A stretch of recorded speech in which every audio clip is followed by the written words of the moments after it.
Hi everyone, welcome back to my channel. അപ്പം ഞാൻ ഇന്നൊരു അടിപൊളി ബീഫ് ഡ്രൈ ഫ്രൈ ആയിട്ടാണ് കേട്ടോ വന്നേക്കുന്നത്. അപ്പം നമുക്ക് ഒട്ടും സമയം കളയണ്ട, സ്റ്റാർട്ട് ചെയ്യാം. അപ്പം ഞാനിവിടെ ഒരു ½ kg ബീഫാണ് കേട്ടോ എടുത്തേക്കണേ. ഞാൻ വാങ്ങിയപ്പോൾ എനിക്ക് എല്ലും കൂടെ ഉള്ള ബീഫാണ് കേട്ടോ കിട്ടിയേക്കണേ. അപ്പോൾ എല്ലുണ്ട് കേട്ടോ ബീഫിൽ. അപ്പം അത് നന്നായിട്ട് കഴുകി വൃത്തിയാക്കുക. ഒരു 3-4 വട്ടം കഴുകിക്കോട്ടോ. നല്ലപോലെ കഴുകി വൃത്തിയാക്കിയിട്ട് അത് നമുക്ക് മാറ്റി വയ്ക്കാം, കുക്കറിലേക്ക് മാറ്റി വയ്ക്കാം. ഇനി പിന്നെ നമുക്ക് ആവശ്യമുള്ള സാധനങ്ങൾ: തക്കാളി വേണം, പച്ചമുളക് വേണം, സവാള വേണം. ഒരു സവാള മതി, ഒരു പച്ചമുളക്, 4 പച്ചമുളക്, ഒരു തക്കാളി. അപ്പോൾ കുക്കറിലേക്ക് ബീഫ് ഇടുക. എന്നിട്ട് നമുക്ക് പിന്നെ അതിലേക്ക് ആവശ്യമായിട്ടുള്ള സാധനങ്ങൾ, ഈ പച്ചക്കറികൾ, സവാള, പച്ചമുളക്, തക്കാളി ഇടുക. പിന്നെ അതിലേക്ക് നമുക്ക് വേണ്ടത് മഞ്ഞൾപ്പൊടി വേണം. മഞ്ഞൾപ്പൊടി കുറച്ച് മതി. നല്ലപോലെ കുരുമുളക് പൊടി ഇടണം കേട്ടോ. പിന്നെ നല്ലപോലെ മല്ലിപ്പൊടി ഇടുക. മുളക് പൊടി കുറച്ച് മതി, വളരെ കുറച്ച് മുളക് പൊടി ഇട്ടാൽ മതി. പിന്നെ അതിലേക്ക് പട്ട, ഗ്രാമ്പു, ഏലക്ക കുറച്ചിടുക. ഓരോ കഷ്ണം മതി കേട്ടോ. പിന്നെ അതിലേക്ക് കുറച്ച് വെളിച്ചെണ്ണ ഒഴിക്കാം. നല്ലപോലെ അല്ലെങ്കിലും കുറച്ച് വെളിച്ചെണ്ണ ഒഴിക്കാം, ആവശ്യത്തിനുള്ള വെളിച്ചെണ്ണ കേട്ടോ. പിന്നെ ഇതിലേക്ക് ആവശ്യത്തിന് ഉപ്പിടുക, ഇഞ്ചി വെളുത്തുള്ളി പേസ്റ്റ്, കറിവേപ്പില ഇടുക.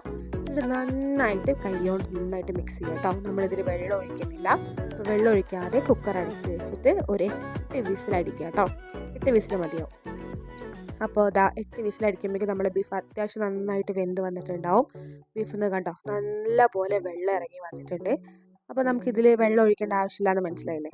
അത്യാവശ്യം നല്ല പോലെ വെള്ളം ഒഴിക്കാതെ തന്നെ ബീഫ് വെന്ത് വന്നിട്ടുണ്ട്.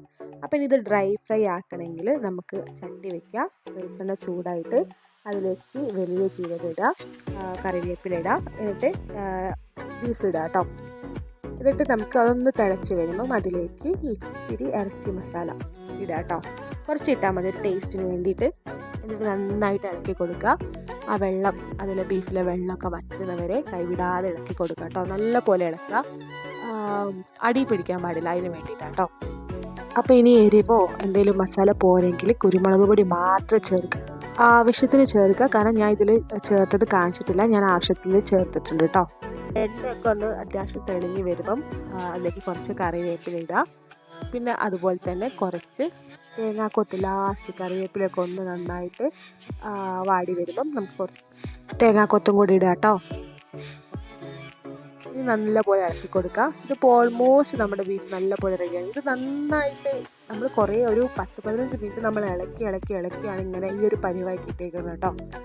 അപ്പോൾ വളരെ സിമ്പിളായിട്ടുള്ള ഈ റെസിപ്പി എല്ലാവർക്കും ഇഷ്ടപ്പെട്ടെന്ന് വിചാരിക്കുന്നു. എല്ലാവരും ട്രൈ ചെയ്ത് നോക്കണം. വീട്ടിൽ അവൈലബിൾ ആയിട്ടുള്ള ഐറ്റംസ് വെച്ച് ഉണ്ടാക്കിയ റെസിപ്പിയാണ്. എല്ലാവരും ഫീഡ്ബാക്ക് അറിയിക്കണം. എൻ്റെ ചാനൽ സബ്സ്ക്രൈബ് ചെയ്യണം. Thank you so much.